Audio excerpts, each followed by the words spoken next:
12:19. Made by Anonymous. Found in www.creepypasta.org web link.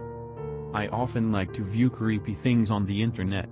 I don't totally know why, I've just always been intrigued by things that are just off. Any media is fine to take in the content. Stories, movies, videos, audio clips, video games, whatever. I just want to be unnerved. I work third shift, so my sleep schedule is all messed up. I sleep during the day and work at night. I get 2 days off a week, though, and always in a row. I could use this time to have some semblance of a normal life, but I'd rather not have to readjust my sleep schedule once work starts again, so I just stay up all night and sleep during the day. So, browsing the internet on one of those days off, I came to a thread which had a bunch of links on it. Each comment was just a link. Some of them led to websites about unexplained mysteries, some were streams of horror movies, and others were of accounts of paranormal events which were supposedly true. Then I saw one that was none of the above.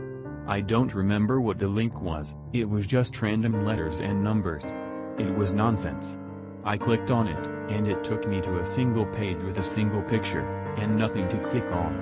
It auto-full-screened, and refreshed at random intervals anywhere between, roughly, 2 and 10 seconds.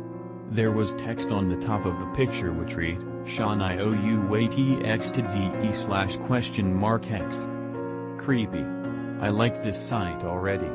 The picture showed a painting on the wall of a nondescript forest scene. There was a small TV screen centered at the bottom of the picture. An old CRT.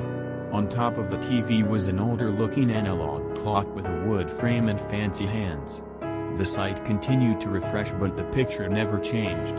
Out of sheer curiosity, I didn't leave the page. I kept the tab open, and checked back every minute or two. Still no change. After about 10 minutes I got tired of missing the refreshes. Maybe it was changing drastically, but only once every minute or something, and I was completely missing it. So, I closed all other tabs to make sure I wouldn't be tempted to leave.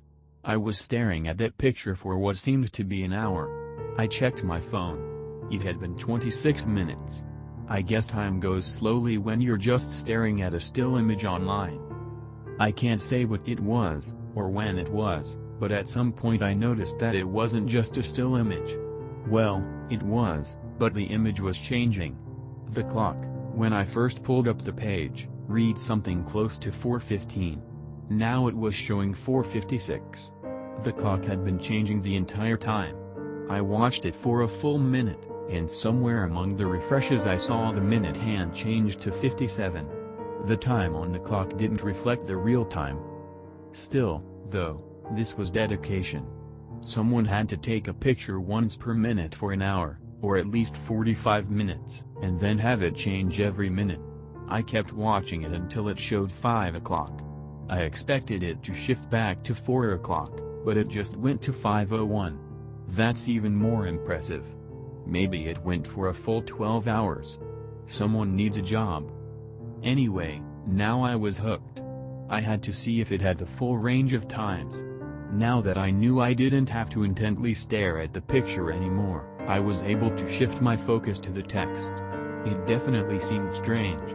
I realized quickly that it was a code of sorts, and it said 66. I thought about it for a while, but then realized the colon in the phrase. 12:19. 12:19. I guessed I had to wait till 12:19 to see what was going to happen, what was so worth all this work. The next few hours were boring. I'd check it every so often and see no change. Once I thought I saw something in the painting, but I'm pretty sure that was just my imagination, and my mind wanting to see something. I set all of my clocks in my house to the time on this site so I know where it was even when I wasn't at the computer. 12 o'clock came and I was glued to my computer.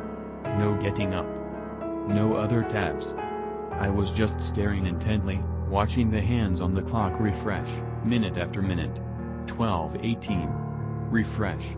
Refresh. Refresh. I was certain that this minute had actually taken 4 or 5 minutes to transpire. Finally, 12:19. Nothing. No change in the image. No change to the site. That was disappointing. I figured I'd at least get a message on the site, or a different picture or something. Maybe that was the prank. Nothing. The guy who made this would lure people in, give them a simple puzzle to solve just to pique their intrigue, and then disappoint them greatly. Bravo, I thought to myself. Or brava, I quickly corrected. I left the website and went back to my day. I couldn't get the site out of my head, though. Not even an hour after I left, I had convinced myself that I should go back to the site. Control plus Shift plus D after all, there are two 12:19s in the day, aren't there? The clock now said 12:48. I looked over at the clock on my desk and it also said 12:48. The creator must have kept it synced up with their local time or something. I had a nearly 12-hour wait ahead of me now. I could have stayed up all night, night for me, day for most normal people, but I didn't want to drive myself crazy, so I went to sleep. I didn't sleep well, or for very long, but then again I rarely do. I checked the clock on the desk, which was still set to the website time, and it said 8:52. Only a little over 3 hours of a wait from here. I checked the site, and still no change in the image. I did things around the house and online to kill the next few hours. As soon as the clock was near 12 o'clock, though, I was once again seated firmly in front of my computer screen.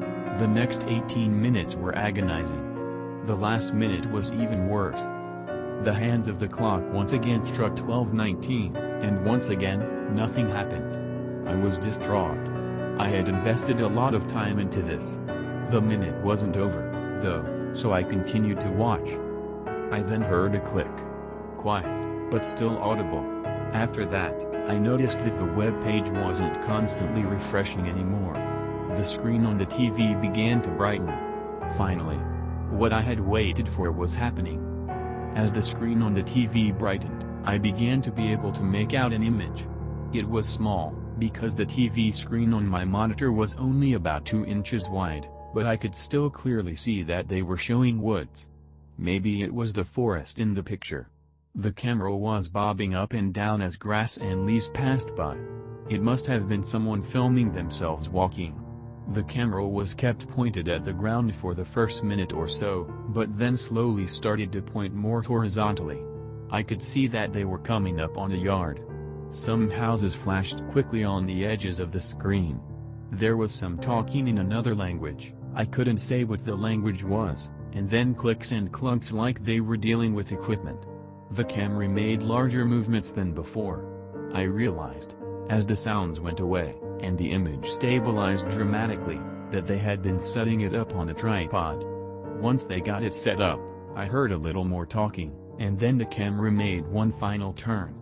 During the turn I could see that it was set up just along the woods. The camera finally stopped shaking, and there was a house centered within the frame. As small as it was, I could tell it was my house. I jumped up from my desk chair, but kept my eyes fixed on the screen. The men abandoned their camera and walked up to the house, walked up to my house. They stood at the door for what was probably 20 seconds, but it seemed like 5 minutes. I didn't know what to do. I didn't know if there was anything to do. They knocked on the door. I heard it faintly through my speakers, but it wasn't at the door. Not hearing it within my house calmed me down enough to check the door. Nobody was there. Nobody was in the yard, but I couldn't make anything out past a couple 100 feet. It was dark out, and the moon wasn't very bright. I closed and locked the door, and ran back up to the computer. The screen was still displaying these two men standing at the door. They knocked again, but this time harder. I watched as the door opened. A man answered it. I couldn't make him out. I was half expecting it to be me. I was relieved, though, to see that it wasn't. I have brown hair, the man on the screen had red hair. One of the men gestures something to him, and the red-haired man begins to close the door. At this point the other man shoves the door open again, pulls a gun from his belt, and shoots the man in the head. I felt my face go pale and my jaw fall open. My vision started to go black, but I forced myself to keep my composure. The two men ran from the door and toward the camera. In the small TV screen on my monitor, and in the blur of motion, I could still see that both men were smiling widely. They grabbed the camera, not bothering to take it off of the tripod, and ran into the woods again. The camera swiveled on the tripod and showed one of the men's faces, but quite blurrily. He looked at the camera, reached over toward it with his other hand, and the screen of the TV went blank. The page refreshed again, but only once, and the clock still read 12:19. I exited out of my browser, and even shut down my computer. I ran to the door one last time to see if I could see anything. Once again, there was nobody there. To this day I have no clue what actually took place. I haven't had the nerve to revisit that website, or ask anybody what happened to the people who lived here before I did. And I'm not sure I ever will. Written by Jacob Beach. If you liked this creepypasta, then please consider purchasing his book on Amazon. If you guys wonder where I find these creepypasta stories, the link is in the description below. If you enjoy the video, please leave a like and subscribe. And as well share this video to your friends. Thank you.